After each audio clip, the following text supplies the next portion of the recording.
All right. Assalamu alaikum, students.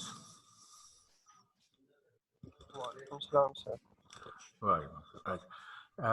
आज हमारा parallel distributed computing की 13th लेक्चर है। आप अटेंडेंस के लिए हमारा यूजुअल प्रोसेस कंटिन्यू सेम करेगा कि आप चैट पार्ट में अपना रोल नंबर और नेम एंटर कर देंगे ताकि वहाँ से फिर अटेंडेंस पिक की जा सके। All right. Before we start with our this lecture, as usual, we ask, do you have any questions from our previous material? Okay. Any questions from the previous material? Okay. No question. All right. Somebody says. Can you hear me? No sir, Okay. No questions. और अच्छा, हमने last time ये शुरू किया था कि हमने कहा कि अभी हमने ओनली जीपीयू को क्यूडा सी के साथ ओनली मोड में कंप्लीट कर लिया है और अब हम कह रहे हैं कि मल्टी कोर सिस्टम्स को पहले हमने पॉजेक्स से देखा और अब हम ओपन एमपी से प्रोग्रामिंग देख रहे थे। हम इसको हम कंटिन्यू करेंगे आज के लेक्चर में। Up till now open MP के बारे में जो हमने प्रीवियस किया हुआ है, ये था हमारा ओपन एमपी का सेक्शन। हमने कहा कि ओपन एमपी एक्सप्लिसिटली हम डायरेक्ट करते हैं, यानी यूजर कंपाइलर डायरेक्टिव्स एक्सप्लिसिटली देता है। It's not automatic parallelisation. आप एक्सप्लिसिट डायरेक्टिव देते हो कंपाइलर को फॉर इम्प्लीमेंटेशन पैरेललिज्म। तो इसका मेन 3 हिस्से हैं। मेन पार्ट कंपाइलर डायरेक्टिव है और उसके अलावा रन टाइम लाइब्रेरी और environmental variables supporting part provide करते हैं। अच्छा, हमने लास्ट टाइम देखा कि 2 बेसिक लिए हमने लाइब्रेरी फंक्शंस, जिसमें से एक हर थ्रेड को उसकी आईडी बता देता है और दूसरा सिस्टम में जो टोटल नंबर ऑफ थ्रेड्स हैं उन्हें बता देता है। जैसे मैंने मिसाल बताई, हम कोई अरे या किसी चीज को सॉल्व कर रहे होते थे तो n हमारा नंबर ऑफ एलिमेंट्स इन दी अरे होता था और p नंबर ऑफ प्रोसेसर्स होते थे। तो जो p नंबर ऑफ प्रोसेसर्स हैं वो ये है, दैट इज दिस। और हर प्रोसेसर की जो आईडी है, जैसे आप कहते हैं P0, P1, P2, P3, वो यहाँ हमें मिल रही है। तो और हमने बताया कि इस केस में क्योंकि प्रोसेसर्स की तादाद क्यूडा की तरह या जीपीयू की तरह बहुत लार्ज नहीं है, तो हमारी मैपिंग का लेवल 1 एलिमेंट टू 1 प्रोसेसर नहीं है।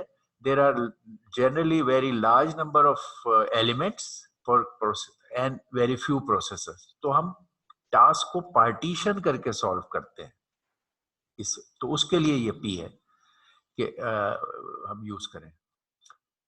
हर पार्टीशन n/p होता है, तो हमें जो p की जरूरत है वो हम यहां से लेते हैं।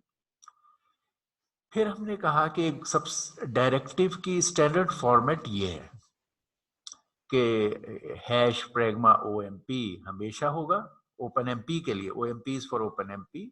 प्रेगमा कोई भी कंपाइलर डायरेक्टिव के लिए स्टैंडर्ड हैश प्रेगमा यूज किया जाता है और ये हमेशा होगा हमारे इस प्रोग्राम में।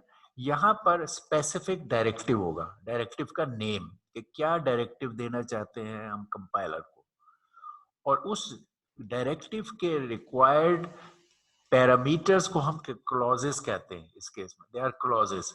तो इस डायरेक्टिव के आगे एक लिस्ट ऑफ क्लॉजेस है जो विद 1 स्पेस आप as many clauses as required आप इसके आगे डाल सकते हैं, अलाउड है। ये डायरेक्टिव की एक्टिविटी नेस्टिंग भी हो सकती है, यानी एक डायरेक्टिव में दूसरा डायरेक्टिव हो सकता है। फिर हमने ये बताया अपने उसमें कि टिपिकल अरेंजमेंट क्या है इसके प्रोग्राम के रन होने की, कि आप एक मास्टर थ्रेड होता है जिसके आईडी हम 0 कहते हैं, 0 थ्रेड या मास्टर थ्रेड इज 0। जब भी कभी आप एक एक डायरेक्टिव हम पैरेलल हमने सीखा, पहला डायरेक्टिव हमने कहा पैरेलल। पैरेलल के नाम से जो डायरेक्टिव है, it creates threads in parallel.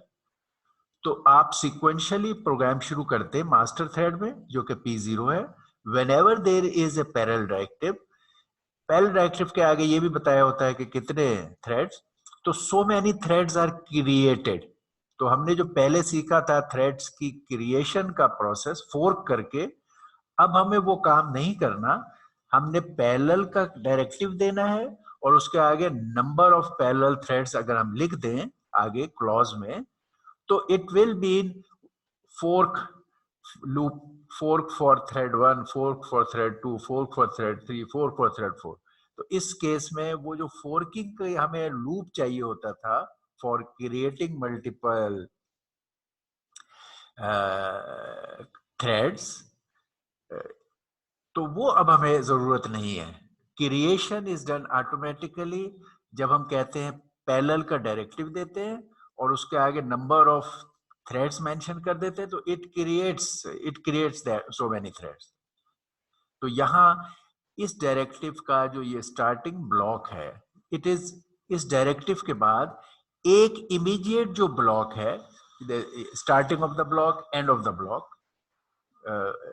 जैसे हमारे सी कोड में होता है, तो ये एक ब्लॉक पर ये डायरेक्टिव अप्लाई होता है। ये डायरेक्टिव अपने इमीडिएटली नेक्स्ट ब्लॉक पे, स्ट्रक्चर्ड ब्लॉक हम उसको कहते हैं, स्ट्रक्चर प्रोग्रामिंग में जो ब्लॉक होता है बिगिन एंड वाला, इस पर ये डायरेक्टिव अप्लाई हो ओनली। और इस पैरेलल के कहने से जो थ्रेड्स क्रिएट हो जाएंगे, सारे थ्रेड्स इन पैरेलल इस नेक्स्ट ब्लॉक जो है स्ट्रक्चर ब्लॉक, इसको एग्जीक्यूट करेंगे। तो ये सारे पैरेलल में ये काम कर रहे हैं जो भी यहाँ पर है। और फिर जब इसका एंड आ जाता है तो दोबारा ज्वाइनिंग ऑफ थ्रेड्स ऑटोमेटिक यहाँ हो जाती है, लाइक बैरियर का काम इधर हो जाएगा और दोबारा मेन थ्रेड P0 शुरू हो जाता है।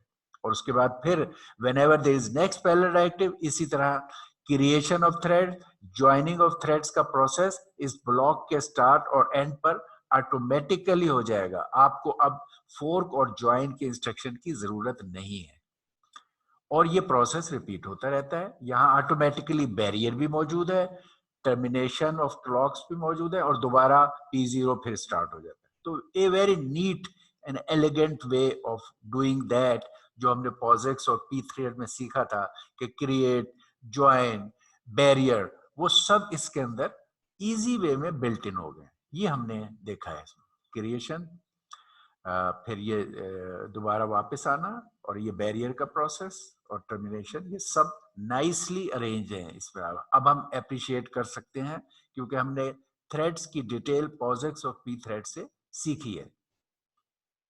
ये इसी बात को एक और तरीके से कि मास्टर थ्रेड, फिर पैरेलल, फिर master thread, parallel, master, parallel region and sequential region का एक सीक्वेंस चलता रहता है। अच्छा, अब हमने एक डायरेक्टिव सीख लिया पैरेलल, लेकिन अब हम क्लॉजेस भी देखना चाहेंगे कि उस डायरेक्टिव में, पैरेलल डायरेक्टिव के लिए क्लॉज लिस्ट में क्या क्या क्लॉजेस हो सकती हैं। ये हमारा था, यहाँ पे हमने कहा था कि एक डायरेक्टिव होता है उसके आगे क्लॉज लिस्ट होती है। तो हमने यहाँ डायरेक्टिव की जगह सीखा पैरेलल। अब इस पैरेलल डायरेक्टिव के लिए हमें यहाँ क्लॉज लिस्ट को स्टडी कर रहे हैं। That is where we are. अब ये क्लॉज लिस्ट में दो तरह की चीजें हमें मिलती हैं, आगे देखेंगे और एडिशनल चीजें भी आएंगी, मगर दो बेसिक चीजें हमें हर सूरत चाहिए। एक हमें चाहिए कि अगर हम ये पैरेलल में इस प्रॉब्लम को ब्रेक करेंगे, थ्रेड्स क्रिएट कर रहे हैं पैरेलल में, तो कितने थ्रेड्स क्रिएट करें। किसी प्रॉब्लम को जब हम पैरेलल में करवाना चाहते हैं, हमने पैरेलल का डायरेक्टिव दिया है, तो एक इशू आता है, how many threads should carry out this in parallel. So number of threads की तादाद बतानी होती है। इसको हम डिग्री ऑफ कंकरेंसी भी कहते हैं कि पैरेललिज्म, डिग्री ऑफ पैरेललिज्म और डिग्री ऑफ कंकरेंसी। तो एक क्लॉज हमें हमेशा चाहिए होगी कि नंबर ऑफ थ्रेड्स कितने हैं। तो सबसे पहले हम क्लॉज में नंबर ऑफ थ्रेड्स, ये कीवर्ड है, हमें num अंडरस्कोर थ्रेड्स, ये एग्जैक्ट वर्ड्स चाहिए, ये कीवर्ड है क्लॉज का, ये हम लिखेंगे और इसके आगे हम ये या एक्सप्रेशन की शक्ल में या डायरेक्टली, डायरेक्ट वर्ड भी एक एक्सप्रेशन है, एक्सप्रेशन की सिंपल फॉर्म है, you may be putting an expression जिसका रिजल्ट एक इंटीजर नंबर आएगा या आप वो नंबर दे देंगे कि कितने थ्रेड्स। तो अगर आपने किसी प्रॉब्लम को 4 पार्ट्स में ब्रेक करना है, एक ऐड अरे कर रहे हैं और उसमें को आपने 4 थ्रेड से काम लेना है, तो आप नंबर ऑफ थ्रेड्स 4 लिख देंगे कि कितने थ्रेड्स क्रिएट हों जो पैरेलल में इस प्रॉब्लम को सॉल्व करें। उसके अलावा क्लॉज वाले पार्ट में डेटा की हैंडलिंग की क्लॉजेस होती हैं, यानी यहाँ मतलब है कि डेटा डिफरेंट वेरिएबल्स के लिए क्या डेटा टाइप हमने इस्तेमाल करना है। ब्रॉड वे में 2 मेन टर्म्स हैं डेटा टाइप के लिए क्लॉज में जो हमें, एक है शेयर्ड टाइप के वेरिएबल्स जो तमाम थ्रेड्स शेयर करते हैं, और एक है कि हर थ्रेड कोई अपनी प्राइवेट कॉपी बनाता है, वो वाले वेरिएबल्स। ऐसे वेरिएबल जो हर दफा अपनी प्राइवेट कॉपी बनाएंगे और यूज होंगे उस ब्लॉक में और डिस्ट्रॉय हो जाएंगे after you get out of it, और एक वो वाले वेरिएबल जो तमाम थ्रेड्स शेयर करेंगे, यानी जब वो नाम थ्रेड इस्तेमाल करेगा it will mean the same thing, इस केस में it will mean its own separate copy. तो ये शेयर्ड, और इसके आगे वेरिएबल्स बता दें कि कौन से शेयर्ड हैं, और प्राइवेट, और उसके आगे लिख दें कि कौन से प्राइवेट। ये मेन डेटा के वो हैं। फिर इनमें थोड़ी एडिशनल बात ये है, एक फर्स्ट प्राइवेट भी टाइप चीज है। First private is like private, लेकिन प्राइवेट की अगर जब हम सिर्फ प्राइवेट कहते हैं तो जैसे like C C plus plus, there is no initial value of that variable. ठीक है, आपको अगर इनिशलाइज करना है या जो भी काम करना है वो उसने करना है।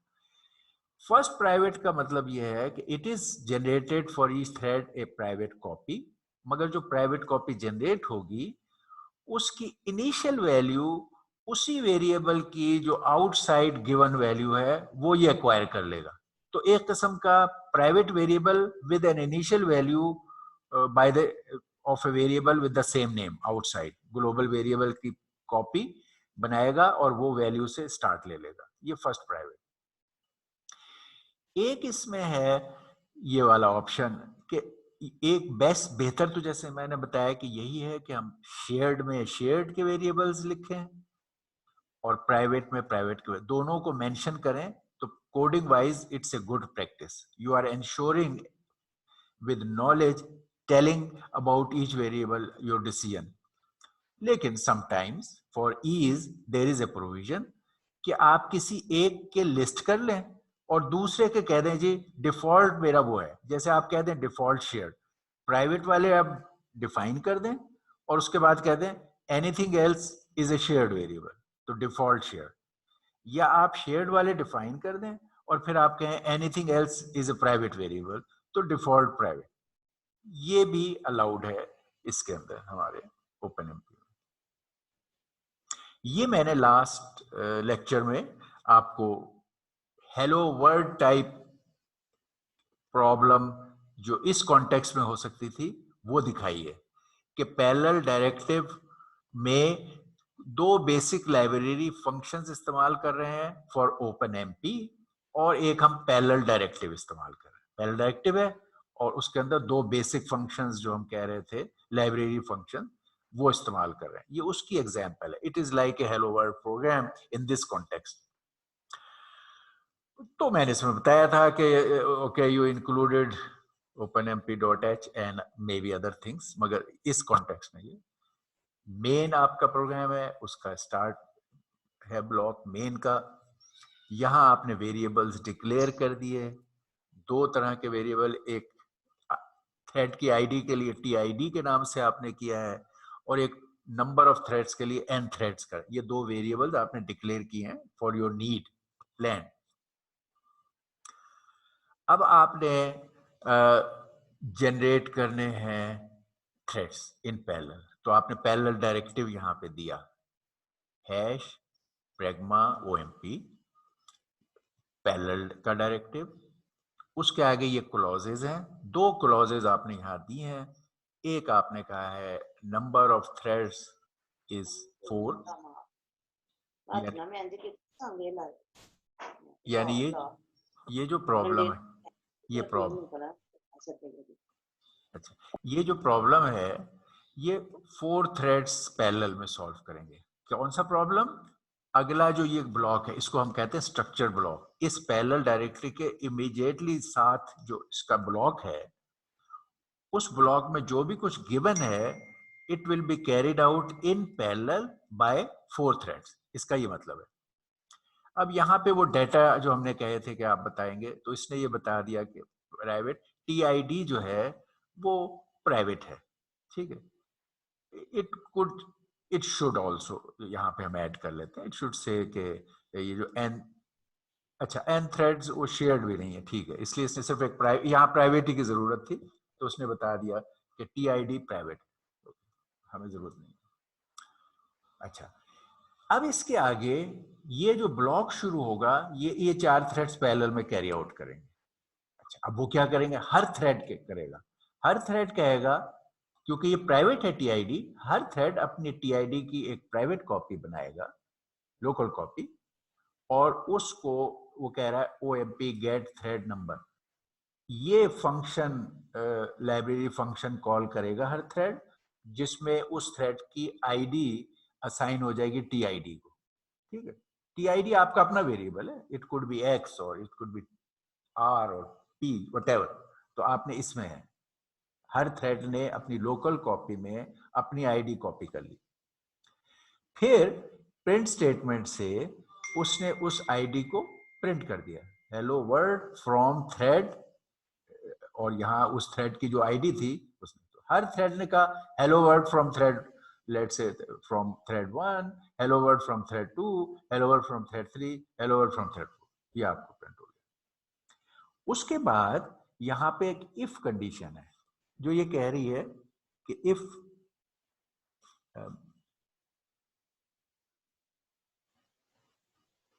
Okay, if TID is equal to 0, then number of threads, ये कंडीशन का मतलब ये है कि सारे थ्रेड्स क्योंकि इस ब्लॉक को रन कर रहे हैं, ये जो इमीडिएट ब्लॉक है ये सारे थ्रेड्स रन कर रहे थे, तो यहाँ इसको तो तमाम थ्रेड्स ने एग्जीक्यूट किया और 4 ये स्टेटमेंट्स प्रिंट हो जाएंगी। अब यहाँ पर आपने कंडीशन लगाई, सारे थ्रेड्स यहाँ आए, लेकिन इसने कहा इफ टीआईडी इज 0, तब n थ्रेड्स में असाइन करो ओ गेट नंबर ऑफ थ्रेड्स, ये फंक्शन कॉल किया, इससे टोटल नंबर ऑफ थ्रेड्स इसको असाइन हो गए n थ्रेड्स को, और प्रिंट कर दिया ये वाला number of threads is equal to, और जो भी नंबर ऑफ थ्रेड्स थे, लेट्स से सिस्टम में इफ देयर वर 4 थ्रेड्स तो यहाँ 4 प्रिंट हो जाएगा, अगर इस थ्रेड में इसमें 8 थ्रेड्स है टोटल, 8 प्रिंट हो जाएगा, तो total number of threads print किए। ये काम इफ स्टेटमेंट की कंडीशन के साथ है, तो while all the threads come here in this block, only इस कंडीशन की वजह से थ्रेड 0 जो है, जो कि एक्चुअली मास्टर थ्रेड होता है, only that thread has to do this job, not every thread हम चाहते थे कि वो प्रिंट करे टोटल नंबर ऑफ थ्रेड, एक थ्रेड वो काम कर ले, बाकी थ्रेड जब यहाँ से इधर गुजरेंगे तो वो देखेंगे कि this statement is not for them, वो यहाँ पे इस जगह आ जाएंगे, फिर ये एंड ऑफ फॉर लूप हो जाएगा, ये जो आपका सॉरी एंड ऑफ ये पैरेलल ब्लॉक जो यहाँ से शुरू हुआ था वो आपका यहाँ खत्म होता है। ये इफ का क्लोजिंग है, और ये आपके इस स्ट्रक्चर्ड ब्लॉक की जो पैरेलल का ब्लॉक था, इसको हम पैरेलल का ब्लॉक कहेंगे, ये यहाँ खत्म होता है।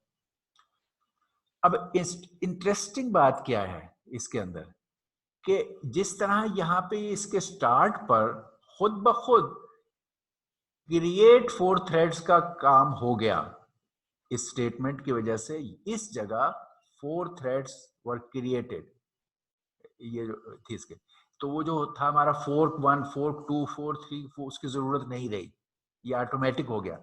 इसी तरह जब इस ब्लॉक का एंड है जो कि यहाँ है, इसको हम कह रहे हैं end of the parallel block, इसमें तमाम threads will join the master thread, ये जो सारे थ्रेड्स जनरेट हुए ये दोबारा मास्टर थ्रेड में, जो हम कहते थे ना ज्वाइन ज्वाइन ज्वाइन, वो काम इस एंड ऑफ ब्लॉक के कर्ली ब्रैकेट की वजह से वो सारा काम, बैरियर का काम या ज्वाइन का काम यहाँ पे खुद ब खुद हो गया, आपको कोई इंस्ट्रक्शन नहीं देनी पड़ी, और वो सारे थ्रेड ज्वाइन होके टर्मिनेट हो गए जो पैरेलल में जनरेट हुए थे, और फिर दोबारा मास्टर थ्रेड रह गया कि वो रिमेनिंग आगे चले फर्दर सीरियल पार्ट को करने के लिए।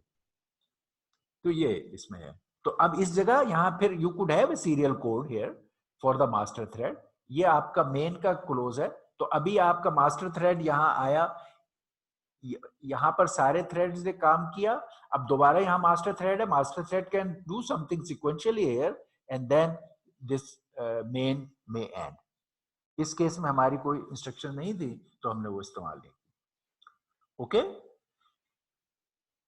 Any question so for? ये मैंने आपका लास्ट उसको रिपीट किया है, ठीक है। इट वर्क्स एज एसपीएमडी, यानी ये प्रोग्राम सारों पे आइडेंटिकली डलेंगे, तमाम कोर्स पे और तमाम थ्रेड्स पर ये एक ही प्रोग्राम रन हो रहा है, और अगर कोई चीज स्पेसिफिक टू ए थ्रेड है वो हम इसके अंदर डाल रहे हैं, लेकिन otherwise it is the same program for all threads. इसलिए हम जो हमने डिफाइन किया था कि people like SPMD way of programs, क्योंकि उससे उन्हें वर्जन मैनेजमेंट की आसानी हो जाती है। तो it is also SPMD style of programming. Okay, alright.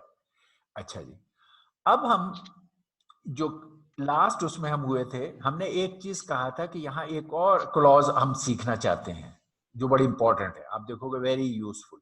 अभी तो हमने ये नंबर ऑफ थ्रेड्स की देखी और प्राइवेट और शेयर्ड की देखी, लेकिन अब हम एक और क्लॉज सीखना चाहते हैं जिसका नाम है रिडक्शन। ये रिडक्शन की क्लॉज, ये फंक्शनल नेम है। अगर आप देखें रिडक्शन का काम क्या होता है, रिडक्शन से मुराद एक कॉमन उसमें भी ये है कि आपका ये करे, ये अरे आपके पास ये करे ए मे बी 100 एलिमेंट्स, आपके पास 4 प्रोसेसर्स हैं पी ए, इसमें ये आपने कहा ए 100 एलिमेंट का अरे, ओके। तो आपका ये n is 100, okay, A N में n इज 100। आपके पास p नंबर ऑफ प्रोसेसर और कोर्स से उनकी तादाद 4 है, ओके। अगर आप ऐड करना चाहते हो, इस अरे के एलिमेंट्स को ऐड करना चाहते हो, देयर आर ओनली 4 प्रोसेसर, तो आपको जब आप ये पैरेलल में ये काम थ्रेड्स को बांटोगे, ये पार्टीशनिंग खुद ब खुद इसमें हो रही है। जब हम देखेंगे कि कैसे पार्टीशनिंग होती है वो हम देख लेंगे। 4 थ्रेड्स को आपने काम दिया है, काम देंगे आप इस तरह कि हर थ्रेड 1/4 ऑफ दिस अरे को हैंडल करे, यानी सम बनाए। ये ठीक है, यहाँ ये P0 है, P0 है, और ये पार्टीशन 0 है, इसका सम ये बनाएगा। ये P1 जो है वो इस पार्टीशन को सम बनाएगा, P2 इस पार्ट को पार्ट। ये हमने प्रॉब्लम की है, we have done it. POSIX और P थ्रेड की जब एग्जांपल हम कर रहे थे, क्रिएटिंग ऑफ थ्रेड, और फिर ये P3। अच्छा, वहां पर जब हमने ये काम किया था तो हमने कहा, कई तरीके से किया। हमने कहा ये इधर ये P0 जो है वो फर्स्ट करो अपना एक लोकल सम बनाएगा, P0 एक लोकल सम बनाएगा, लोकल सम इतने हिस्से का, ठीक है, ओके। P1 अपना लोकल सम बनाएगा, P1 will make its own local sum, okay okay. ये सब हर एक पैरेलल में ये थ्रेड्स चलेंगे और हर थ्रेड एक काम करेगा पैरेलल में, ओके। तो ये लोकल सम हम कह लें, हमने ग्रैंड सम बनाना था, हर एक ने अपना लोकल सम बनाया। इसने भी बनाया लोकल सम, इसने भी बनाया, हर थ्रेड पैरेलल में चल रहा है और अपना लोकल सम बना रहा है।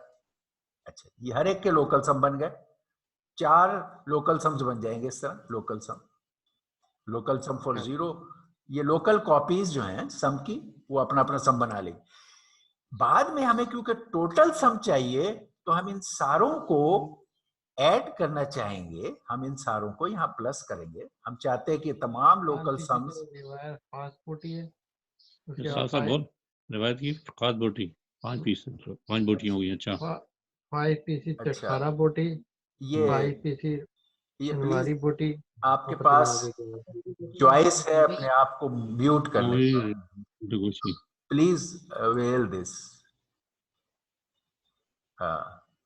चॉइस। ठीक है, जब कोई ऐसा नॉइज का एलिमेंट आपको महसूस हो तो आप अपना चॉइस खुद ही इस्तेमाल कर लीजिए फॉर यू नो इट, कि आपके एंड से ये जनरेट हुआ, तो आप उसको म्यूट कर लें टेम्परेली, उसके बाद फिर अनम्यूट कर सकते हैं। अच्छा, ये लोकल सम्स हम कह रहे हैं ये सारे एक जगह ऐड होके, और हम इसका रिजल्ट चाहेंगे एज ए सम, ग्रैंड सम या सम। आमतौर पर इस तरह की सिचुएशन हमें आती है, जैसे हमने अरे के एलिमेंट्स को जब ऐड करना, ये अकोमुलेट हो रहा है, ये सम जो है it's accumulating the local sum giving the grades. ये जो काम किया जाता है कि लोकल रिजल्ट्स को इकट्ठा करके एक फाइनल रिजल्ट बनता है, इसको कहते हैं रिडक्शन ऑफ रिजल्ट्स। इसके लिए टर्म भी इस्तेमाल होती है कि हम जो रिजल्ट्स हैं उनको रिड्यूस कर रहे हैं, इट्स कॉल्ड रिडक्शन ऑपरेशन। तो इस किस्म के काम के लिए हमारे पास ये एक क्लॉज है ओपन एमपी में, जिसको हम कहते हैं रिडक्शन क्लॉज। इसके लिए वर्ड भी रिडक्शन इस्तेमाल हुआ है। तो ये रिडक्शन क्लॉज क्या करती है, ये आपको दो चीजें देती है। ये रिडक्शन क्लॉज का नाम है। एक ये ऑपरेशन बताती है कि रिडक्शन के लिए क्या ऑपरेशन इस्तेमाल हो।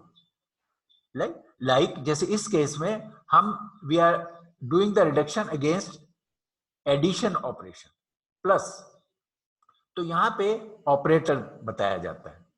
ठीक है, अब ये ऑपरेटर हमारी इस एग्जांपल में प्लस था, मगर it can be any associative operation.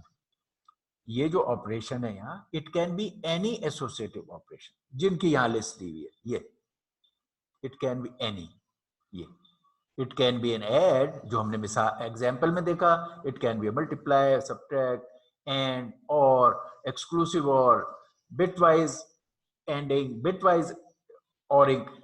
तो कोई भी एसोसिएटिव ऑपरेशन यहां हो सकता है। अब ये बताओ एसोसिएटिव ऑपरेशन से क्या मुराद है, ये हमने पहले भी बात की है। What is associative operation? यहां पर नॉन एसोसिएटिव ऑपरेशन नहीं लिख सकते आप।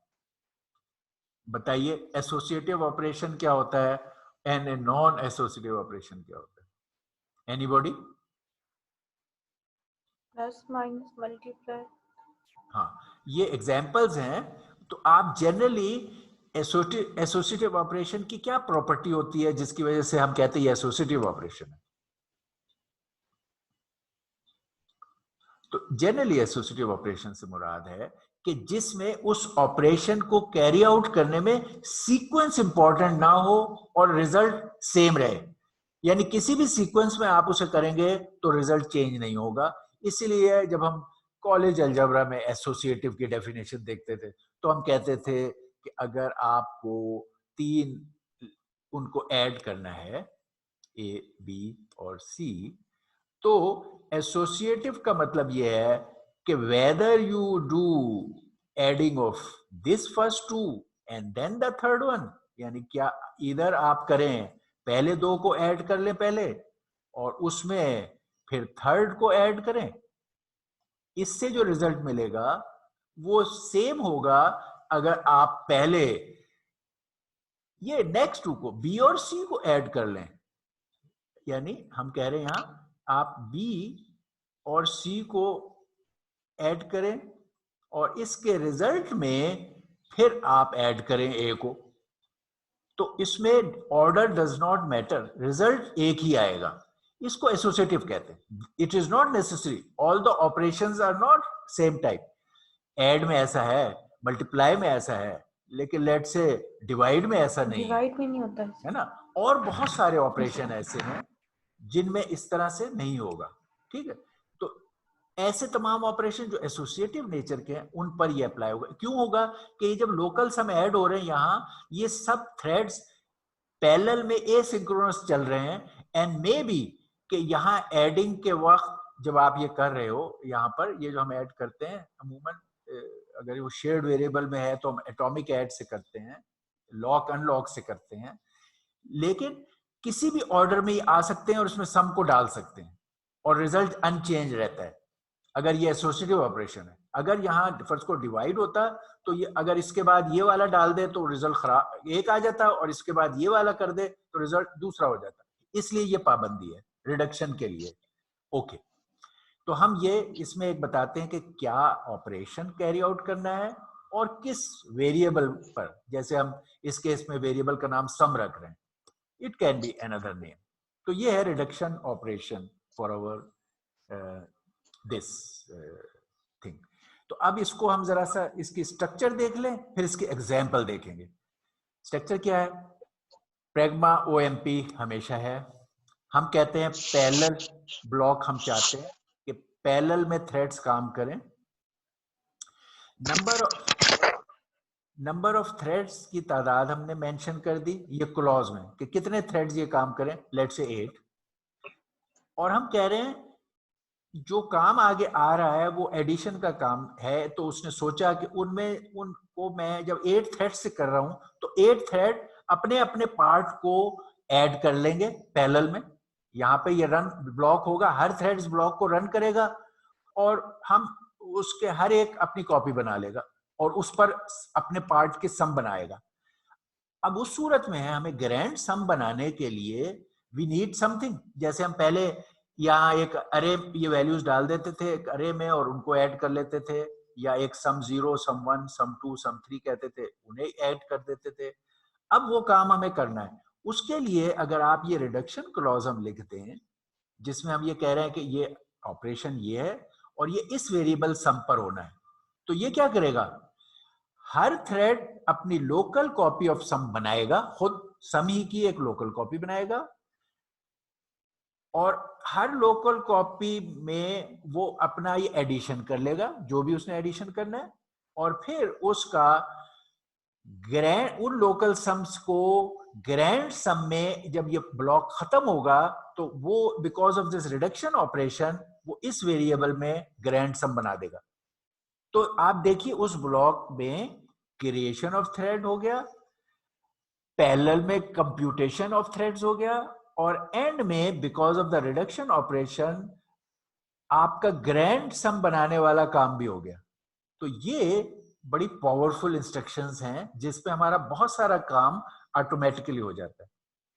तो इसमें उसने हर एक थ्रेड ने एक प्राइवेट कॉपी बनाई, किसी भी ग्लोबल वेरिएबल की प्राइवेट कॉपी बनाई और उस पर उसने रिडक्शन ऑपरेशन किया अपनी प्राइवेट कॉपी पे, और जब पैरेलल ब्लॉक खत्म हुआ तो उसने अपने तमाम लोकल रिजल्ट्स को जो प्राइवेट कॉपी में बनाए थे उन्हें उस ग्लोबल वेरिएबल में इकट्ठा कर दिया। ये है रिडक्शन ऑपरेशन। ओके, ये क्लियर है? ऑलराइट, अब हम ये देखते हैं, अब हम कह रहे हैं कि okay let's take some examples for the reduction operation. Okay, उस रिडक्शन ऑपरेशन के एग्जांपल से पहले हमें एक और एडिट चीज सीखने की जरूरत है, हम वो सीखेंगे और फिर दोनों को मिलाकर अप्लाई करेंगे। रिडक्शन ऑपरेशन भी इस्तेमाल कर लेंगे और एक और चीज इस्तेमाल करेंगे, और वो क्या है? इटरेशन।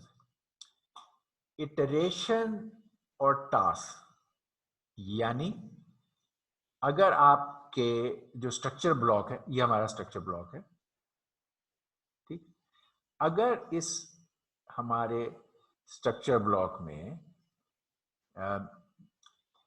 से हम चाहते हैं कि एक फॉर लूप को पैरेलल में ब्रेक करें, ठीक, यानी हमने पैरेलल तो कह दिया, पैरेलल डायरेक्टिव दे दिया और उसकी वजह से थ्रेड्स जो है वो पैरेलल में चलेंगे। मगर अगर हम थ्रेड्स को ये चाहते हैं कि आगे एक जो फॉर लूप हमने मेंशन किया है, फॉर लूप ये फॉर लूप यहां से बिगिन एंड, और इस फॉर लूप का कोई साइज होगा may be I from 0 to n-1, n इसका साइज है। ठीक, तो हम चाहते हैं जब पैरेलल डायरेक्टिव दे रहे हैं तो हम चाहते हैं कि ये जो एक सीक्वेंशियल फॉर लूप है, थ्रेड्स इसको ब्रेक करें, अनफोल्ड करें। For loop can be unfolded, इसकी जो भी इंस्ट्रक्शन है यहाँ पे जो भी कोड है वो तमाम आई की रेंज में अप्लाई किया जा सकता है कोड।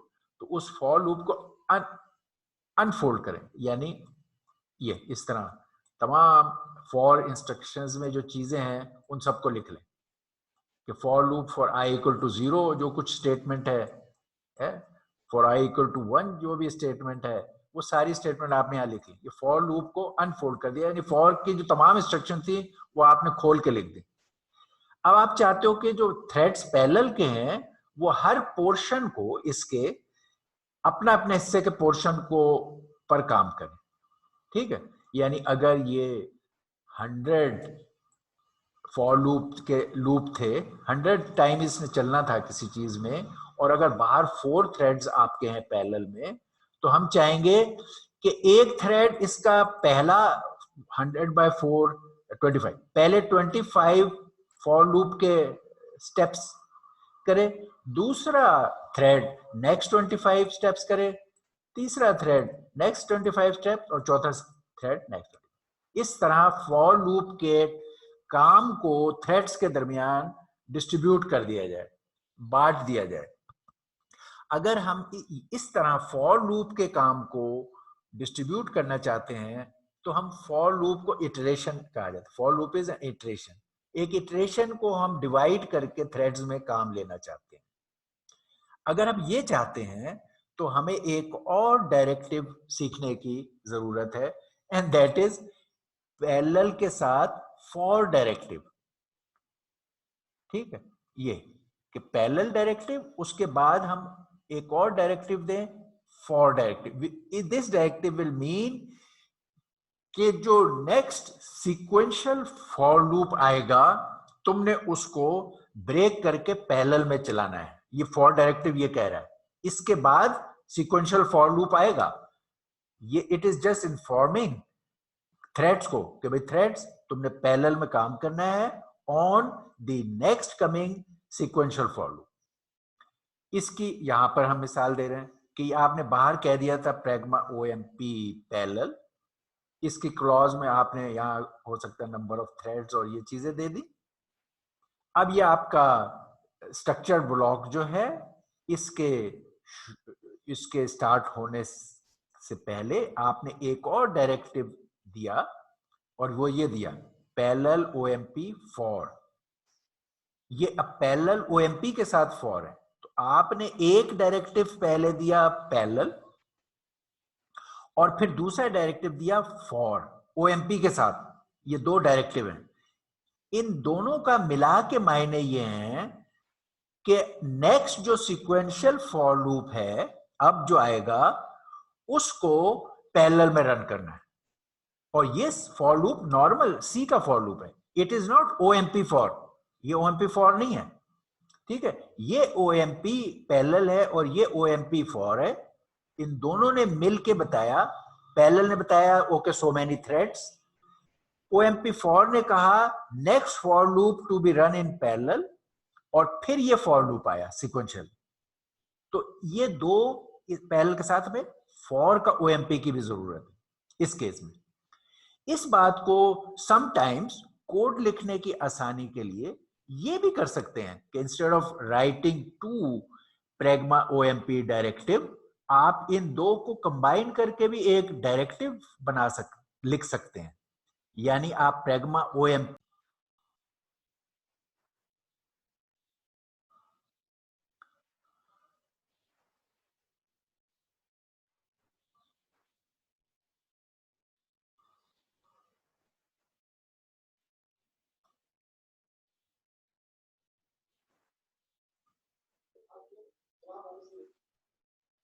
और अच्छा, तो ये मैं बता रहा था हम जहां पे ब्रेक हुआ हमारा कि एक पैरेलल का डायरेक्टिव और एक फॉर का डायरेक्टिव देने की बजाय हम एक डायरेक्टिव यहां पर ही वन डायरेक्टिव दे सकते हैं पैरेलल फॉर, यानी ये दो डायरेक्टिव्स कंबाइन भी करना अलाउड है। आप अलग अलग भी लिख सकते हो, कंबाइन भी कर सकते हो, ये मर्ज करने की बात। ओके, अब नाउ इज द टाइम कि हम एक तो ये पैरेलल फॉर जो हमने सीखा है कि एक डायरेक्टिव पैरेलल फॉर हो सकता है, which tells के नेक्स्ट सिक्वेंशियल फॉर लूप को तुमने पैरेलल में ब्रेक करके रन करना है।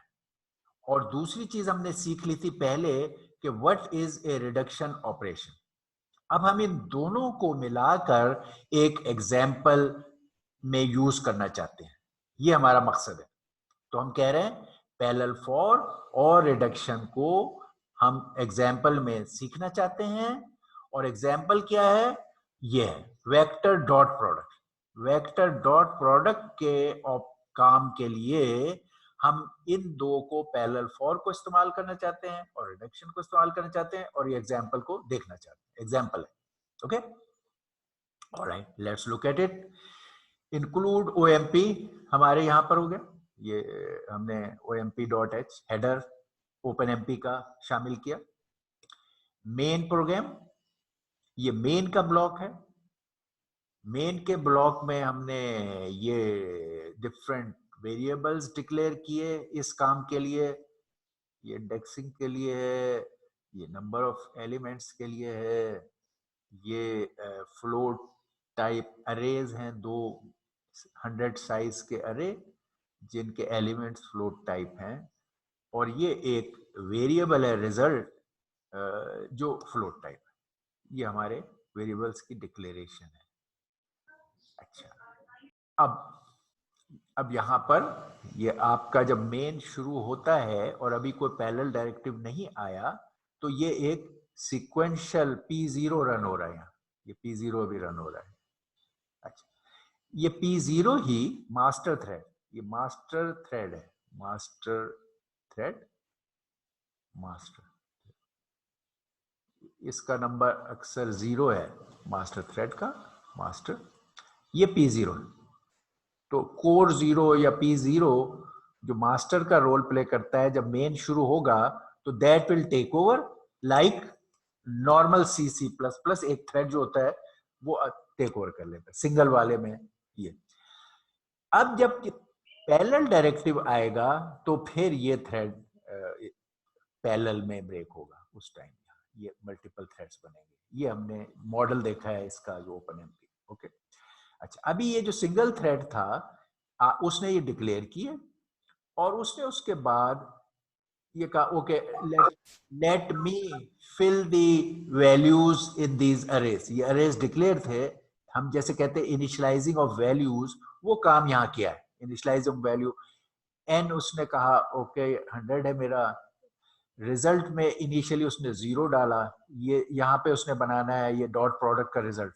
ओके, और एक फॉर लूप उसने लिखा, ये सीक्वेंशियल चल रहा है, ये मास्टर थ्रेड सीक्वेंशियल, एक फॉर लूप लिखा जैसे हम पहले भी डेटा फिल करते रहे, और इसने AI में I into 1 यानी 1 2 3 4 5 इस तरह फिल करता जाएगा, और BI में ट्वाइस ऑफ I 2 4 6 8 एटसेट्रा। ये एक ऐसे आर्बिट्री डाटा है। इसकी जगह हम जैसे करते रहे हैं, you could fill the random data also, जो रैंड फंक्शन इस्तेमाल करके rand with the mod of max value का। तो यहाँ पर इनिशियलाइजेशन ऑफ अरेज का काम हो रहा है, ये P0 ही कर रहा है, सीक्वेंशियली कर रहा है, ये काम अभी पैरेलल नहीं हुआ।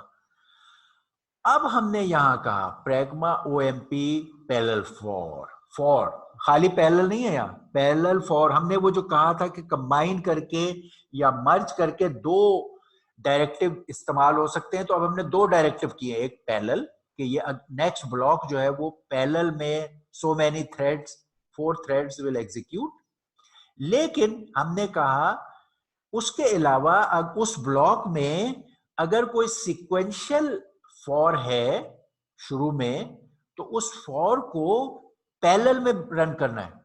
ये एक और एडेड चीज हमने यहां डाली।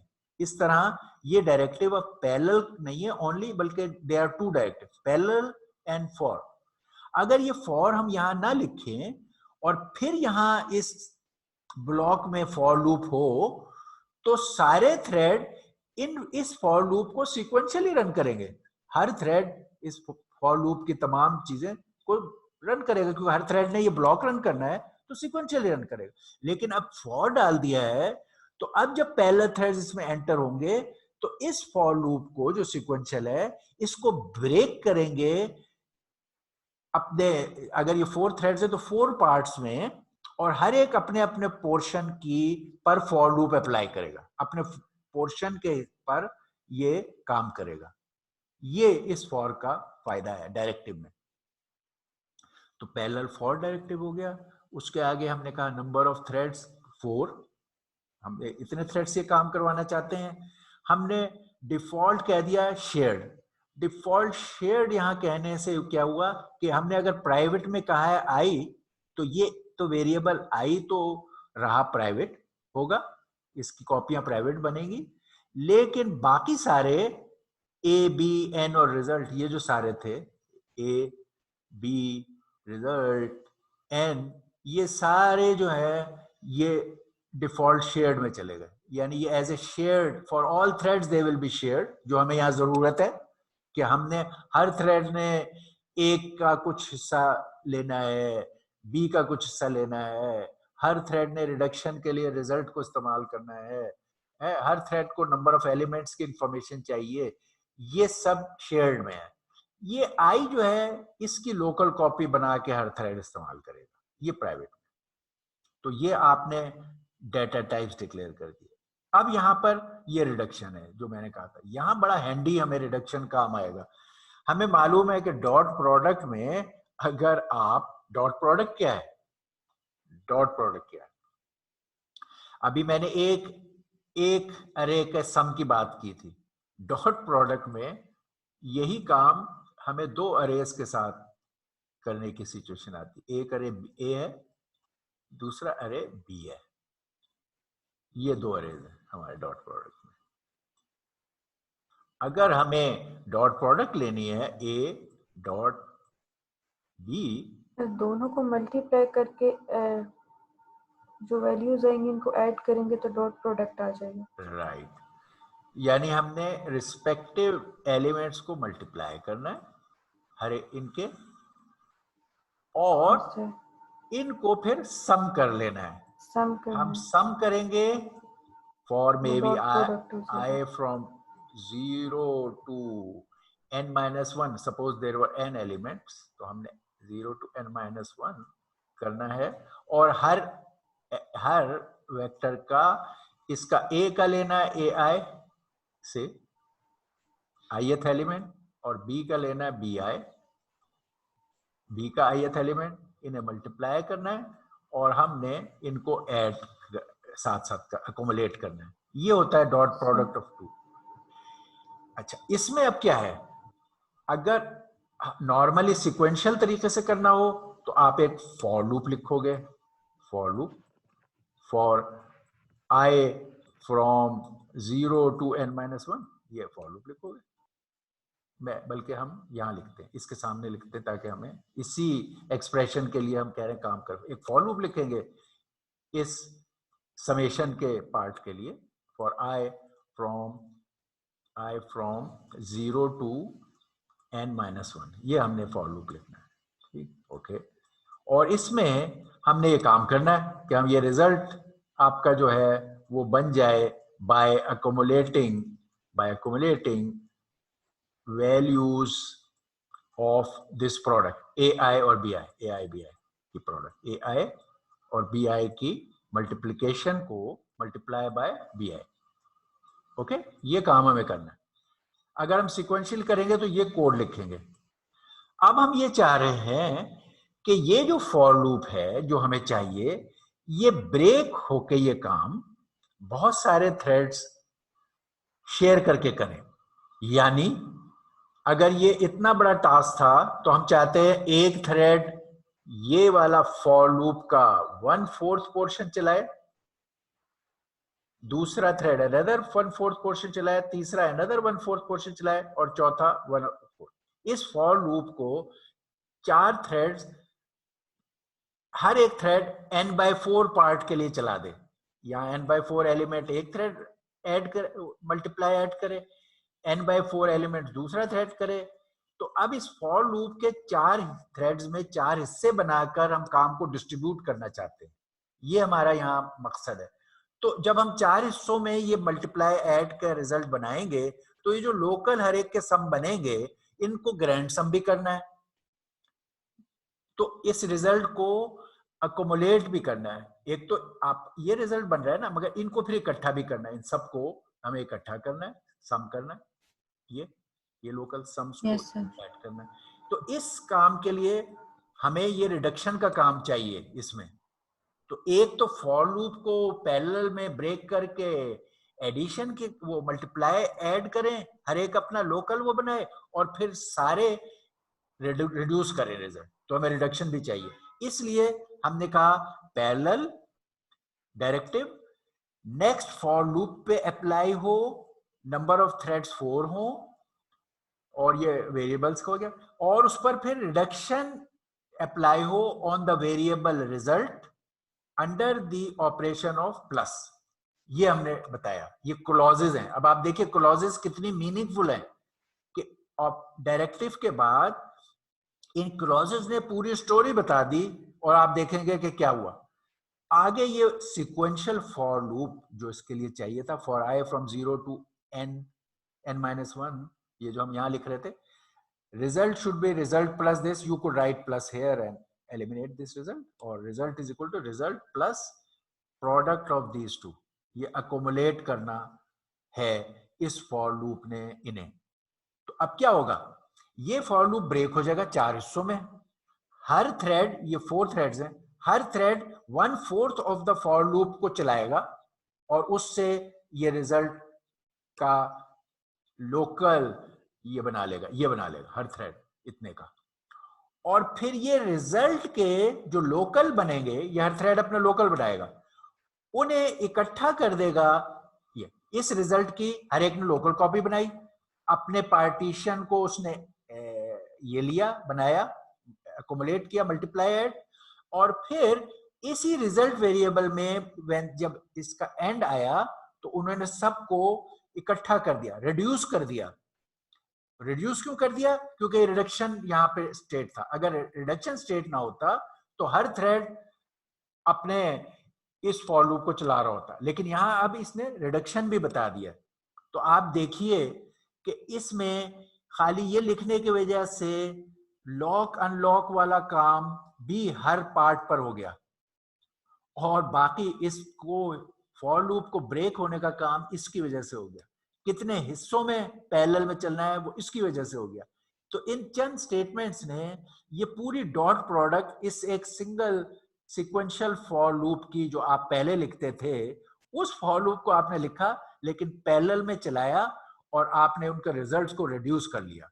This is very elegant help from OpenMP. तो आपको इस ब्लॉक, ये ब्लॉक था असल में, ये पैरेलल के इमीडिएटली जो ब्लॉक है, only that runs under this parallel instruction, only this block runs by so many threads in parallel. बस जब ये ब्लॉक खत्म होगा तो यहाँ आप सिक्वेंशियल फिर P0 का रूल शुरू हो जाएगा। इस हिस्से में ये पैरेलल में मामला चला सारा, ये पैरेलल में चलेंगे, ये यहाँ तक चलेंगे, यहाँ तक दोबारा P0 का सिस्टम स्टार्ट हो जाएगा। और अगर आपको सिक्वेंशियल काम करना चाहते हैं, जैसे इस केस में हम ये चाहते हैं कि जी फाइनल रिजल्ट को हम प्रिंट कर दें, तो अब जो P0 मास्टर थ्रेड है वो फाइनल रिजल्ट को प्रिंट कर देगा, क्योंकि एक ही थ्रेड चाहिए तो मास्टर थ्रेड वो करेगा। और फिर अगर और कोई बात सिक्वेंशियल नहीं है तो हमारा ये फाइनल मेन का ब्लॉक यहाँ एंड हो गया। Okay, alright, yes sir. Any question please?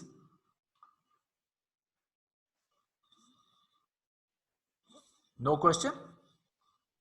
You're all right with it? क्यों भाई? बोलिए। Yes sir. Okay, all right, nice। चले, अब हमने इसको एक एग्जाम्पल में देखे, बहुत सारे पार्ट जो हमने OMP में सीखे थे उसकी एप्लीकेशन।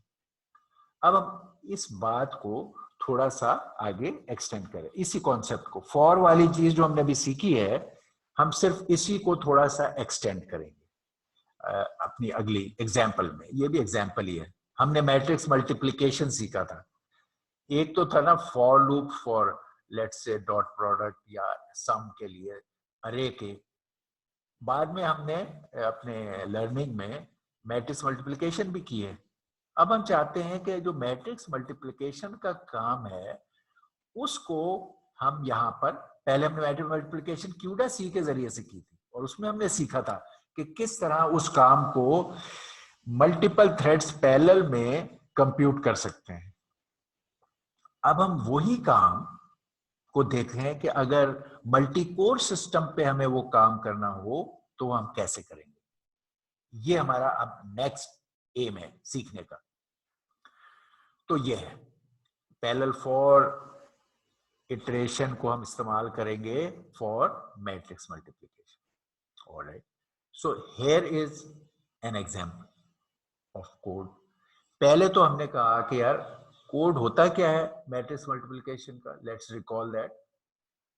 तो ये मैट्रिक्स मल्टीप्लिकेशन का कोड है। अगर हम पैरेलल नहीं कर रहे होते तो अपना जो सीक्वेंशियल कोड है हमारा मैट्रिक्स मल्टीप्लिकेशन का, अगर there are square matrices n by n size की स्क्वायर मैट्रिसेस हैं, ये A मैट्रिक्स है,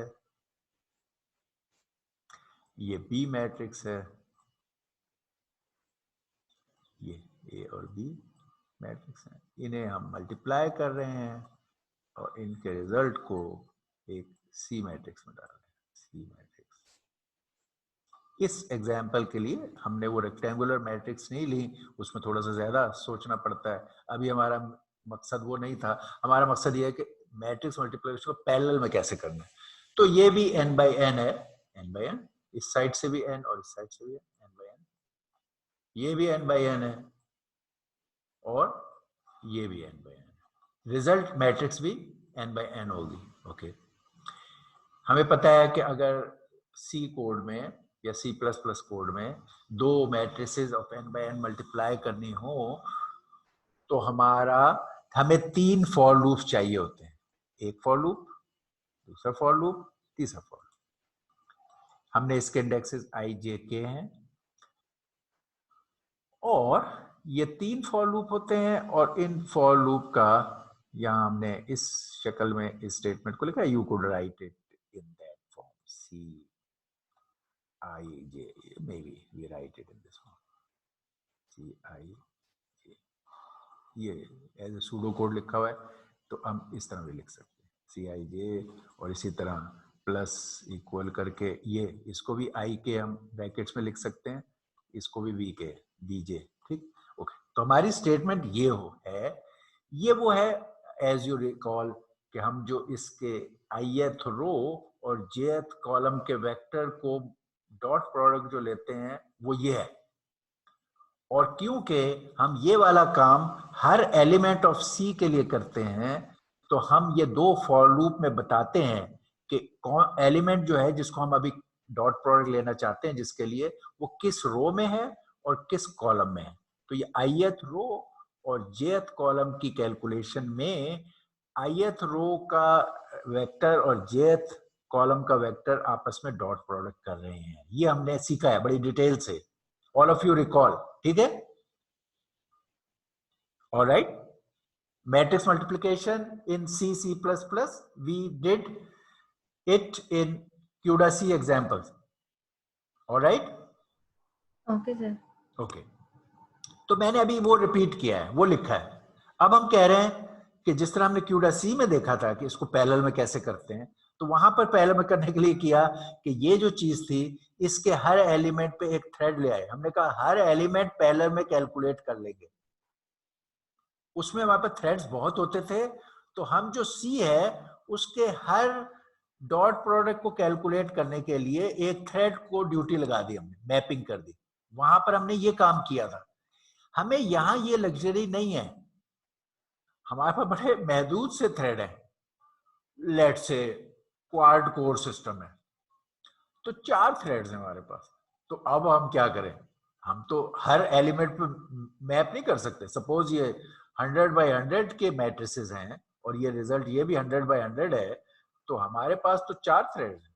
तो यार हम वो काम अब नहीं कर सकते कि हर एलिमेंट को मैप कर दें।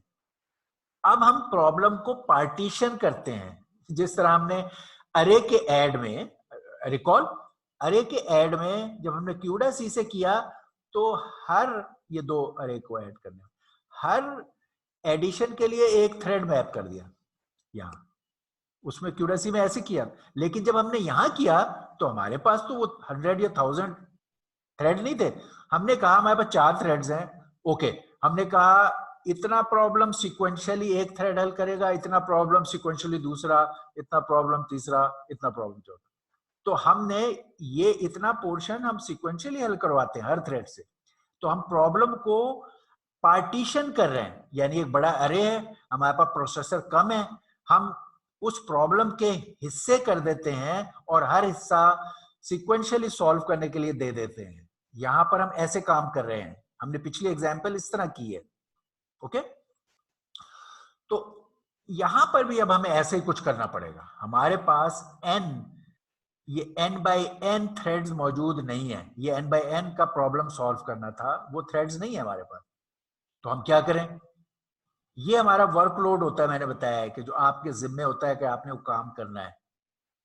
तो अब इसको पार्टीशन करें, जो हमारे जिम्मे काम है उसको पार्टीशन करें। क्या करें, ये हमारा सी है जिसको हमने सॉल्व करना है, सी। मैं यहां दोबारा ड्रॉ कर रहा हूं क्लीन। इस सी के तमाम एलिमेंट्स हमने कैलकुलेट करने, हर एलिमेंट की कैलकुलेशन के लिए डॉट प्रोडक्ट चाहिए जो ये है।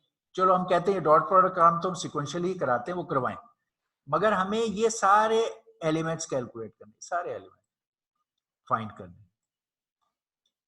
क्या करें, हमारे पास फर्ज करो ये इधर 100 है, इधर भी 100 है, 100 बाय 100 एलिमेंट्स हैं, तो ये तो हो गया कोई 10,000।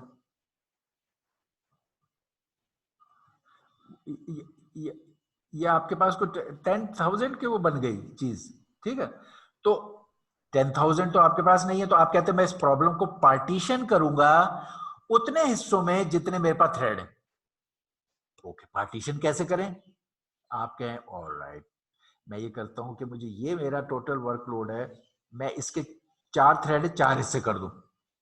4 हिस्से कैसे करूं, एक तरीका ये इस तरह 4, जैसे केक के 4 पोर्शंस आप करते हैं, तो आपने इस तरह 4 हिस्से कर दिए, इसके हॉरिजेंटली कट कर दिया।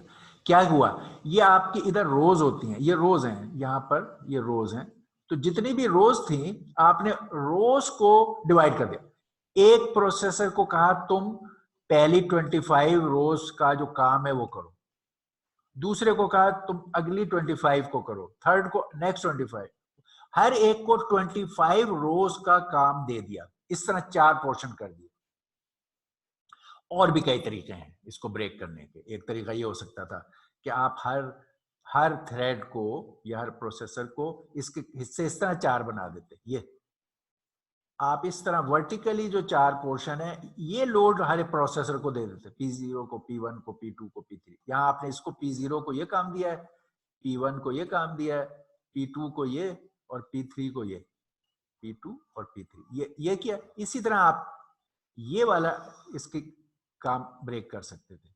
और भी इसका तरीका है एक और ब्रेक करने का। आप कहते ऑलराइट, मैं इसके ये 4 हिस्से ऐसे कर दूं, केक के 4 हिस्से इस तरह कर दूं, 2 हिस्से इस तरफ से, 2 हिस्से इस तरफ से, ये भी 4 हो गए। एक हिस्सा P0 के काम में दे दूं, एक हिस्सा P1 के, एक हिस्सा P2 के, और एक P3। इस तरह भी 4 हिस्से हो सकते। तो अगर मैंने 4 थ्रेड्स हैं और उनमें इस सी के वर्कलोड को डिस्ट्रीब्यूट करना है, तो मेरे पास इस तरह के ऑप्शंस हैं। ये जो 2 ऑप्शंस हैं, ये मैंने अपनी प्रॉब्लम को, ये एक 2 डायमेंशनल प्रॉब्लम थी, इसको मैंने वह एक डायमेंशन में कट किया, ये इस डायमेंशन में कट किया। ये मैंने रो वाइज पार्टीशन कर दिया, इसको रो वाइज पार्टीशन किया मैंने प्रॉब्लम को।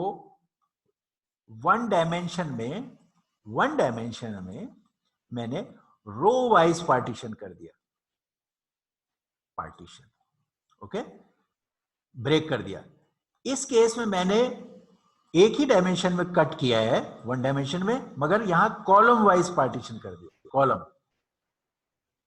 कॉलम वाइज पार्टीशन कर दिया, कॉलम वाइज, ओके। और यहां मैंने क्या किया,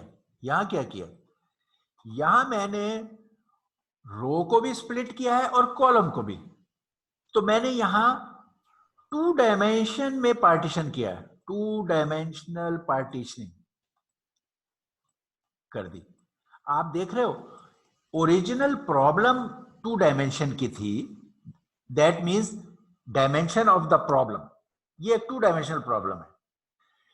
इसको पैरेलल में काम करने के लिए ब्रेकअप करना आप एक डायमेंशन में भी कर सकते हैं। ये दोनों 1 डायमेंशन वाली एग्जांपल्स हैं कि मैंने रो वाइज या कॉलम वाइज एक डायमेंशन में कट किया, इस डायमेंशन को कट कर दिया या उस डायमेंशन को कट कर दिया। तो 1 डायमेंशन रो वाइज या कॉलम वाइज, या मैं उस प्रॉब्लम को दोनों डायमेंशन में कट कर दूं तो 2 डायमेंशनल पार्टीशनिंग कर दी। तो कोई जो प्रॉब्लम है उसके डायमेंशन और उसको पार्टीशन करने के तरीके ये हमने यहां डिस्कस किए। Okay, once we know that, अब हमें इसका कोड लिखना इज ट्रिवियल। अब दोबारा बैक टू, ये हमारी जो मैट्रिक्स मल्टीप्लिकेशन की इक्वेशन थी वो ये है। अगर इस इक्वेशन में मैं इसके बाहर ये लिखूं, प्रैग्मा ओएमपी पैरेलल फॉर, यानी नेक्स्ट फॉर लूप जो है, नेक्स्ट इमीडिएट फॉर लूप जो है वो पैरेलल में 4 थ्रेड्स रन करेंगे। और इसके लिए ये जो प्रॉब्लम है, मेरे मैट्रिसेस ए बी सी और एन ये शेयर्ड वेरिएबल हैं, और उसके अलावा जो बाकी कोई वेरिएबल होंगे जो कि आई जे के एटसेट्रा हैं वो प्राइवेट, वो हर थ्रेड अपने जनरेट करेगा। अगर मैं ये स्टेटमेंट लिखूं और इसके फौरन बाद ये वाला ब्लॉक हो, ये ब्लॉक हो, और इसके ये 3 फॉर लूप्स इस तरह लिखे हुए हों, और मैंने जैसे कहा रूल ये है कि जो ये पैरेलल फॉर आपने लिखा है ये only first immediate for loop जो है इस पे अप्लाई होगा, ये सिर्फ इस पे अप्लाई होगा। अगर मैं ये कोड लिखूं तो ये फॉर, इस फॉर लूप पे इस्तेमाल होगा, ये वाला जो यहां से कर लेते हैं ये, ओके। अगर ये मैं स्टेटमेंट लिखता हूं ये, और मैं कह रहा हूं ये इस पे अप्लाई होगा, अब ये बताइए आप कि ये कौन सी पार्टीशनिंग हमारे इस प्रॉब्लम की, ये हमारा प्रॉब्लम था, ये प्रॉब्लम था मल्टीप्लिकेशन ऑफ मैट्रिसेस। आप मुझे बताइए कौन सी पार्टीशनिंग होगी अगर मैं ये स्टेटमेंट लिखूं, कौन सी पार्टीशनिंग? चले, partitioning is one of them, which one? कौन सी पार्टीशनिंग होगी अगर ये काम किया जाए? ओके, समबॉडी टेल मी, बताइए कौन सी पार्टीशनिंग होगी इस केस में? क्यों भाई, बोलिए, कौन बताएगा?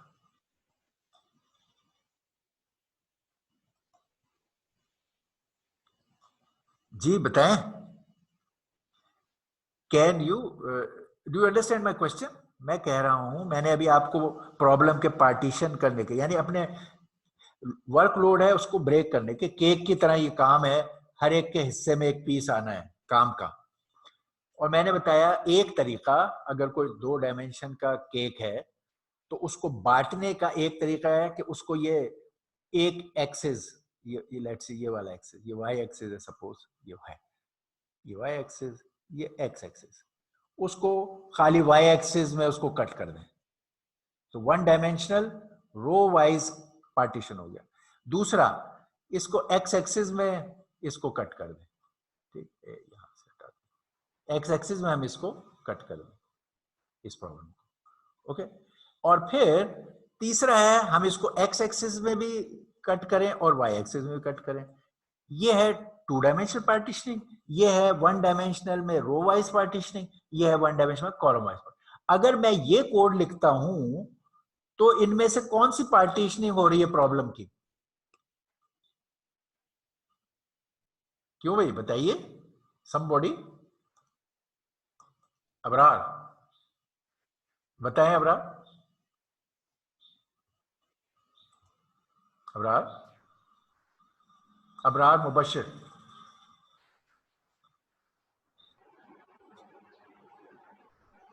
अनीका,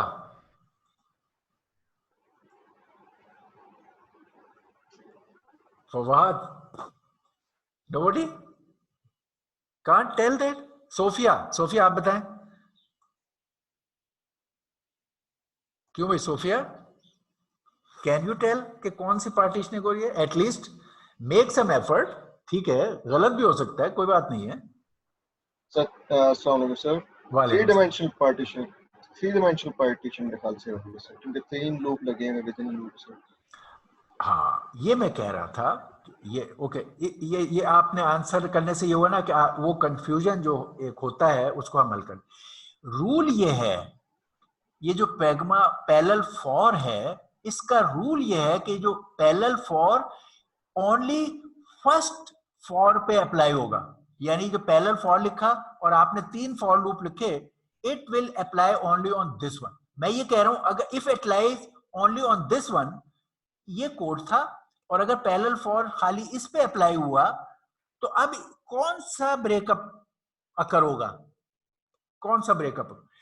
ओ भाई देखो, ये पहला फॉर जो है ये रोज को आइडेंटिफाई करता है, दूसरा फॉर कॉलम्स को आइडेंटिफाई करता है, तीसरा फॉर डॉट प्रोडक्ट बनाता है उस लोकेशन पे जो इस आई जे ने बताई होती है, ये हमने डिस्कस किया है। तो अगर ये रोज को पॉइंट करता है, इसका मतलब है कि ये जो आई वाला पार्ट था ये ब्रेकअप हो जाएगा, ये लूप 4 हिस्सों में ब्रेकअप हो जाएगा, यानी 4 थ्रेड आएंगे, हर थ्रेड इस लूप का 1/4 पोर्शन सॉल्व करेंगे, लेकिन बाकी सब कुछ वैसे ही रहेगा सीक्वेंशियल ये सारा। तो इसका मतलब है कि रो वाला पार्ट ब्रेकअप होगा, ये वाला, कि रोज जो है, अब ये अगर यहाँ पे 100 था तो एक प्रोसेसर 25 रोज को सॉल्व कर रहा होगा, दूसरा अनदर 25, ये वाली केस होगा ये। अच्छा ओके, सही। अगर मैं ये पैरेलल फॉर लूप यहां से हटा के, सपोज यहां नहीं है, और इसको मैं इस जगह इंसर्ट कर दूं, अब कौन सा पार्टीशनिंग होगा? अब ये पैरेलल फॉर इस जगह नहीं है, इस जगह है, अब क्या पार्टीशन होगा? ये कॉलम्स के लिए फॉर लूप है, अब इसके हिस्से हो जाएंगे कॉलम वाले के, वो यहां ये काम हो जाएगा। अब रोज तो सारी वही रहेगी, मगर कॉलम वाला पोर्शन हर एक का ब्रेक हो जाएगा। देखो जी, और अगर मैं ये एक यहां पे फॉर लूप अप्लाई कर दूं और एक ये दूसरा फॉर लूप यहां भी लिख दूं, तो फिर हर पोर्शन जो है वो ब्रेक होगा, रो भी ब्रेक होंगी, कॉलम भी ब्रेक होगा, वो ये वाला केस है। रो भी। और अब इस केस में नेचुरली अगर मेरे पास टोटल 4 थ्रेड्स थे, सपोज क्वाड प्रोसेसर था, तो अगर मैं उनको इस तरह ब्रेक कर रहा हूं तो इसका मतलब है इस रो वाले में मैंने इसको 2 हिस्से करने हैं, तो 2 का पार्ट 2 प्रोसेसर दूं, और कॉलम हर प्रोसेसर ने फर्दर 2 हिस्सों में ब्रेक करना है, तो नेस्टेड शक्ल में अनदर 2 उसके अंदर, यानी 2 के अंदर 2, 2 बाय 2 4, ठीक है। फिर नेस्टेड होगा इन प्रोसेसर की तादाद, और इन हर प्रोसेसर इतने प्रोसेसर की जरूरत पड़ेगा इतने, तो इन दोनों को मल्टीप्लाई करके आपके सिस्टम में जो टोटल प्रोसेसर हैं वो काम करेंगे। अगर आपके पास लेट्स से टोटल 8 प्रोसेसर थे, अब आपने ये इस तरह ब्रेक करना है, तो आपके पास ऑप्शन क्या है कि इधर 2 और हर एक के साथ यहां 4 पोर्शन करें, तो 2 into 4 8, ठीक है, या इधर 4 कर दें और इधर वाले में 2 कर दें, तो 4 into 2 8, तो जितने टोटल प्रोसेसर हैं, अगर 2 नेस्टेड लूप्स में डालने हैं तो उनके नंबर मल्टीप्लाई होंगे प्रोसेसर के, तो उनका ब्रेकअप आप ऐसे करोगे इस प्रॉब्लम के लिए। अगर आपके पास 16 है तो आप 4 प्रोसेसर इस फॉर लूप के लिए इस्तेमाल कर सकते हैं, और हर एक के लिए 4 प्रोसेसर दो, तो 4 बाय 4 16 हो जाएगा। ओके, तो ये 2 डायमेंशन के ब्रेकअप के लिए। Excuse me sir. जी जी, सर आप प्लीज कर्सर का कोई ऐसी सेटिंग करें कि हमें नजर आए। हमें अक्सर नजर नहीं आता कर्सर के आप किधर शो कर रहे हैं, तो अच्छा ये सर तो उसमें ड्रॉ, प्रॉब्लम होती है। हाँ अच्छा ये तो है ना जब मैं ड्रॉ कर रहा हूँ, लेकिन जब मैं आपको वो यूज करता हूँ, वो आपको लेजर पॉइंटर ये आपको नजर आता है। यस सर, हाँ, जब पॉइंट, वैसे नजर नहीं आ पाता। हाँ वो जो है वो, क्योंकि मैं जब उससे ड्रॉ करता हूं तो वो तो एनीवे जिस जगह ड्रॉ हो रहा है आपको वो पता चल रहा है। उस वक्त आपको कर्सर नहीं बल्कि वो ड्रॉ की चीज को देखना है कि वो कहाँ ड्रॉ हो रही है। लेकिन यू आर राइट कि जब खाली पॉइंट करना है तो फिर ये बेहतर है जिसको हम इस्तेमाल करते हैं सिर्फ पॉइंटिंग के लिए। ठीक है, ओके। तो आप ये देख रहे हो कि हम किस तरह ये 4x2 और 2x4 और 4x4 कर रहे हैं जब 2 डायमेंशन में ब्रेक करते हैं प्रॉब्लम को। और हमारे पास अगर 16 कोर्स हैं और हम 2 डायमेंशन में ब्रेक करना है, कुछ रो को देने हैं और कुछ कॉलम को, और ये नेस्टेड हैं, तो हम उसको 4x4 में ब्रेक कर सकते हैं, 2x8 में ब्रेक कर सकते हैं, 8x2 में ब्रेक कर सकते हैं। तो हम कई तरीके से, नेस्टेड का मतलब है जो प्रोसेसर आउटर लूप को दिए जाएंगे और जो हम यहां लिखेंगे पैरेलल के लिए, ये आपस में मल्टीप्लाई होकर टोटल नंबर ऑफ प्रोसेसर जो आपके सिस्टम में है उस तक पहुंच सकते हैं। ठीक है, तो हम एक यस सर, समझ। अच्छा हमने यहाँ 2 डायमेंशन की बात की। सपोज आप चाहते हो जो डॉट प्रोडक्ट है ये भी आप ब्रेकअप कर दो, तो आप कहोगे ओके मैं एक पैरेलल फॉर यहां डाल देता हूं है, और आप इस डॉट प्रोडक्ट के काम को भी पीसेस में करके कर सकते हो। लेकिन अब ये एक और नेस्टेड लूप है, तो अगर आपने यहां 4 कहा और यहां 4 कहा और यहां 4 कहा, तो आपको 4 इंटू 4 इंटू 4 64 प्रोसेसर की जरूरत पड़ेगी। ठीक है, या 2 इंटू 2 इंटू 2 इस तरह, या 2 इंटू 4 इंटू जितने आपके प्रोसेसर है नेस्टेड वे में, मतलब है उनकी प्रोडक्ट आपको चाहिए, टोटल प्रोसेसर वहां तक लिमिटेड होंगे। ओके, अब मैंने ये कहा इस केस में मैंने खाली पैरेलल के साथ फॉर लूप लगाया था और ये वाला बात थी, लेकिन अब मैं अगर हर एक के साथ लगाना चाहता हूं तो कोड क्या होगा, वो ये कोड होगा ये कि पैरेलल फॉर, यही प्रॉब्लम के लिए मैंने एक पैरेलल फॉर डाला इसके लिए, ये पहले पे आएगा, फिर मैंने एक और पैरेलल फॉर डाला इसके लिए, और फिर मैंने एक और पैरेलल फॉर लिखा इसके लिए। तो अब मैंने तीनों लेवल पे पार्टीशनिंग कर दी है, 3 डायमेंशन में पार्टीशनिंग की है। ये मैंने इधर ये रोज में पार्टीशन, यानी कि पहले रोज में जो है पार्टीशन 4 आएंगी, या और फिर उसके बाद कॉलम में पार्टीशन 4 आएंगी, और फिर उसके बाद एक फिर डॉट एलिमेंट, प्रोडक्ट। हाँ एक एलिमेंट अच्छा। के लिए जो डॉट प्रोडक्ट का हो रहा है काम, उसके भी फर्दर हिस्से हो गए 4। तो इस काम के लिए आपको 4 इंटू 4 इंटू 4 64 प्रोसेसर चाहिए। इन सबको कहते हैं नेस्टिंग पैरेलल फॉर, ये nested parallel for, nested parallel for. ठीक। ठीक हो गया। And that is the thing we have, major thing which we wanted to learn today, we have done that. अब ये उसके वो डायग्रामेटिकली वही है कि एक डायमेंशन में पार्टीशन करना, ज्यादा पार्टीशन करना। इसको अब आप खुद सिर्फ एक्सटेंड कर सकते हो। ये हमने मेजर सारी चीज कर ली कि जब फॉर लूप को ब्रेक करने के बजाय आपको मुख्तलिफ टास्क चलाने हो, यानी आपकी ब्रेकअप खाली डेटा लेवल की फॉर लूप की हमेशा नहीं होती, आपको 4 डिफरेंट टास्क चलाने हैं और हर थ्रेड से एक अलग टास्क लेना चाहते हैं। तो फिर हम क्या कह रहे हैं, उसके लिए ये सेक्शन का डायरेक्टिव है कि एक प्रैग्मा ओएमपी सेक्शंस कहते हैं, और हम फिर उसके नीचे एक section OMP section OMP section OMP section ये बना देते हैं और हर एक को एक अलग टास्क दे देते हैं। यानी ये टास्क लेवल पैरेललिज्म है।